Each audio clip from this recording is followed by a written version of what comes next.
Hello tout le monde, j'espère que ça va. Aujourd'hui on continue la série Back to School et dans cette vidéo j'ai décidé de faire une petite pile de cahiers un peu effet vintage, donc j'espère que ça va vous plaire. C'est parti. Pour la liste du matériel, vous aurez besoin d'une lame, d'un scalpel, d'un tube de peinture marron, d'un rouleau de fimo blanche et de fimo rose, ainsi que d'une aiguille. Pour commencer, j'ai pris 2 bâtons de fimo blanche. Je peux en prendre plus ou moins, mais je trouvais que c'était juste la bonne quantité. Ensuite, je vais les couper en 3 parties.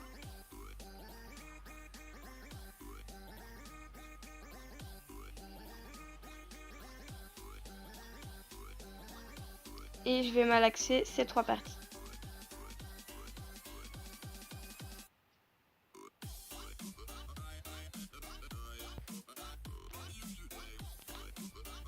Je vais former des petites boules et ensuite je vais en prendre une que je vais étaler dans une épaisseur d'à peu près 4 mm à 5 mm. C'est pour faire les pages en fait.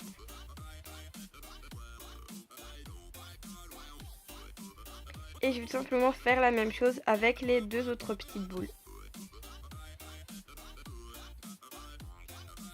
Maintenant que c'est fait, je vais venir découper des rectangles. Donc moi j'en ai fait 2 de la même grandeur et un peu plus grand. Voilà, je trouvais que ça faisait plus joli quand on les empile, d'avoir un peu des tailles différentes.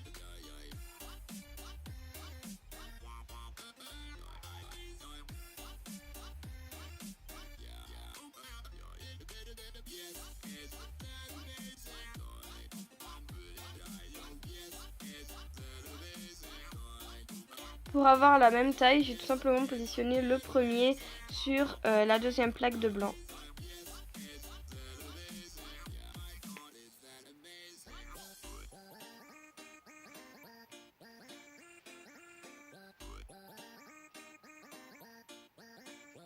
Une fois que c'est fait, on va venir texturer à l'aide de l'aiguille. Donc on va tout simplement faire des petites stries sur tout le bord, à l'exception d'une tranche parce que elle sera recouverte par la reliure, donc la couverture si vous voulez. Donc voilà, on fait ça seulement sur 3 tranches de livre.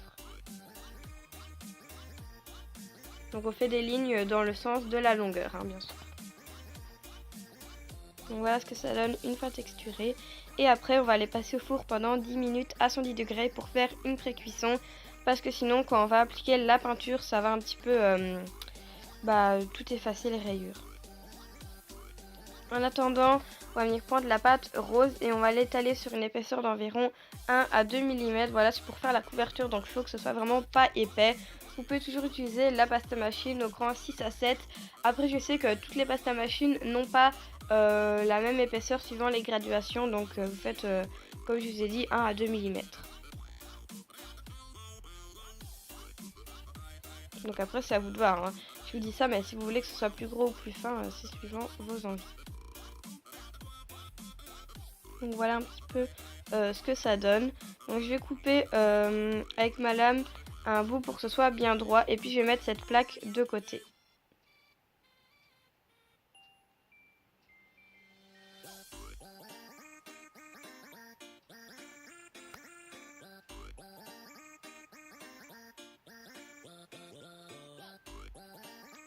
Donc maintenant on va préparer la peinture.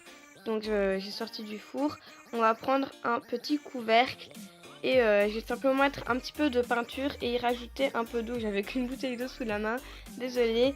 Et voilà, c'est important de diluer, sinon voilà, ça va pas faire l'effet qu'on voudrait, l'effet un petit peu vieilli. Voilà. Voilà, j'ai tout simplement mélangé avec un pinceau. C'est pas totalement homogène, mais franchement c'est pas grave du tout. J'ai rajouté un peu de peinture, mais j'ai pas rajouté d'eau. Il faut que quand vous passiez le pinceau, les deux côtés ne se referment pas tout de suite les uns sur les autres.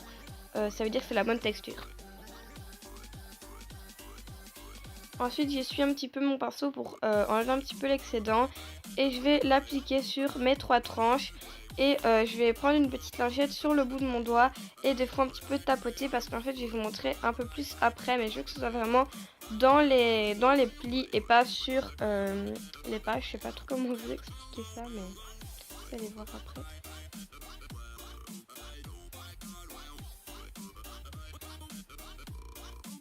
Voilà. Donc je veux que ce soit vraiment, voilà, comme ici dans les plis. Donc je fais ça sur les 3. Ici j'en ai laissé une blanche parce que je trouvais que ça faisait plus joli. Mais quand même, avant de la rajouter au four au dernier moment, j'ai rajouté de la peinture marron parce que je trouvais que ça faisait trop vite sinon. Après vous faites comme vous voulez. Maintenant vous laissez sécher un petit peu pour pas que ça bave. Et on va faire la couverture. Donc on prend, ici j'étais pas dans le champ de la vidéo, désolée, je m'excuse. Mais c'est pas grave, on va prendre simplement le bloc de page, le déposer sur la plaque de pâte rose et mettre un rectangle, découper un rectangle de la taille, de la largeur du livre pour tout simplement l'enrober après, pardon.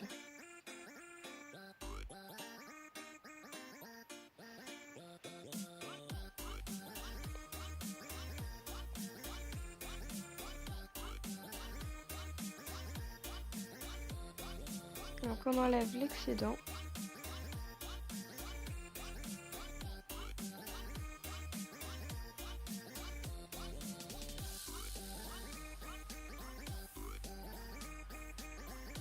Et je viens tout simplement le mettre sur le livre.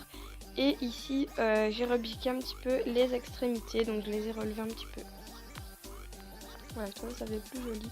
Mais de toute façon, on verra forcément après, sauf sur le premier livre. Voilà. Voilà ce que ça donne de plus près. Et on fait ça pour nos 3 livres. Voilà, j'en ai montré qu'un parce que je trouvais pas ça très intéressant vu que c'est toujours le même processus. Voilà.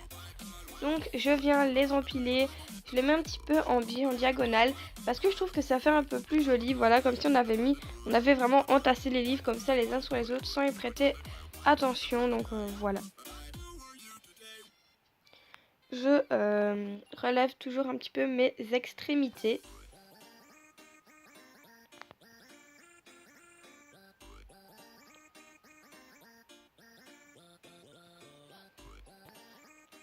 Ensuite, je vais venir prendre mon pinceau et un petit peu de peinture, la même que tout à l'heure, toujours diluée. Je ne travaillais qu'avec ça. Et je vais venir, en fait, moi j'ai un pinceau qui a un poil assez rigide, donc c'est assez facile. Mais sinon, vous pouvez faire avec un dotting tool, c'est facile aussi. Et je vais venir en fait donc faire un petit arrondi sur les bords pour que ça fasse un peu plus joli.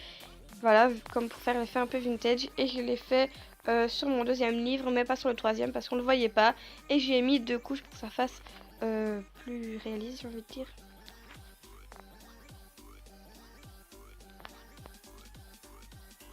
Voilà, pour que la couleur soit plus vive. Je trouvais plus mes mots.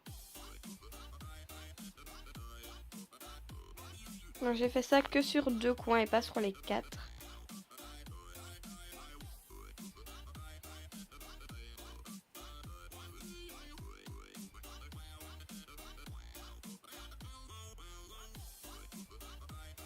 Ensuite, on va faire la reliure. Alors moi ici, j'ai fait une reliure comme si on l'avait collée, mais si vous voulez faire une reliure comme si on l'avait cousue, vous faites tout simplement des petits traits avec votre scalpel sur la tranche du livre. Moi ici, j'en ai fait que 1, mais vous pouvez en faire 2. Maintenant, pour terminer en fait l'effet vintage, j'ai décidé de faire comme si on avait fait une couverture en cuir qu'on avait cousu. Donc j'ai tout simplement pris mon scalpel et j'ai fait des petits points sur toute la longueur. Donc ça j'ai fait sur mes 3 livres, sur les côtés, on va dire qu'ils étaient apparents. Pour continuer, j'ai découpé un rectangle dans un papier, voilà, pour m'aider de patron, pour être sûr que ce soit bien carré et pas trapèze ou quoi que ce soit. Et voilà, donc c'est pour faire l'étiquette. Et ici, comme tout à l'heure, j'ai fait des petits traits avec la pointe de mon scalpel. Et ensuite, j'ai enlevé le papier vert. Donc voilà ce que ça donne. Maintenant, on va venir faire l'étiquette qui sera dedans. Donc, on va prendre simplement de la pâte blanche après on va venir étaler dans une plaque assez fine parce que c'est pour faire une étiquette. Donc voilà, j'ai étalé ça avec mon rouleau. J'ai mis ça, l'étiquette verte comme patron, et j'ai tout simplement découpé avec ma lame. Donc je l'ai faite un peu plus petite parce que il faut qu'elle rentre dedans le contour qu'on a fait en pointillé.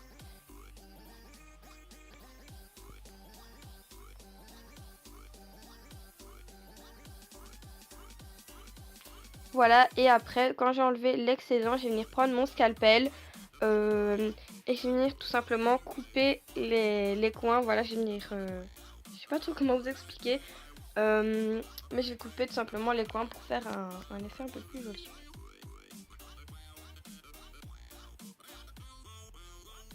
Voilà, je vais couper un petit bout de rectangle sur chaque coin. Les angles, pardon, on va couper les angles. Voilà, je trouvais plus.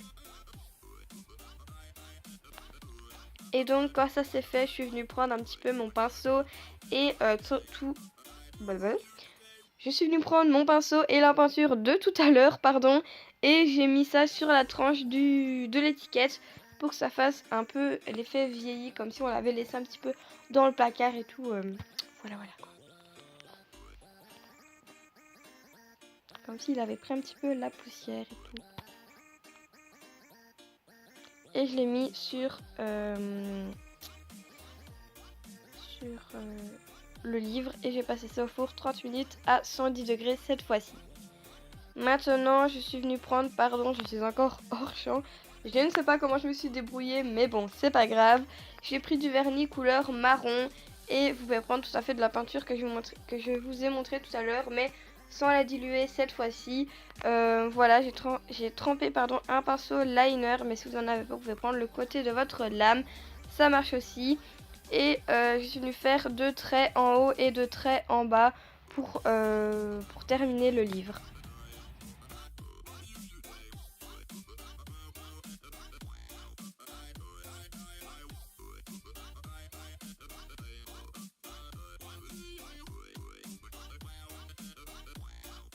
Donc voilà, on va faire ça sur les 3 livres et il reste plus qu'à vernir pour un effet plus brillant, et si vous voulez y accrocher un porte-clés, vous le pouvez. Donc voilà, ce tuto est terminé, j'espère qu'il vous aura plu. Commentez, abonnez-vous et likez la vidéo et je vous dis à très bientôt pour de nouvelles vidéos. Salut!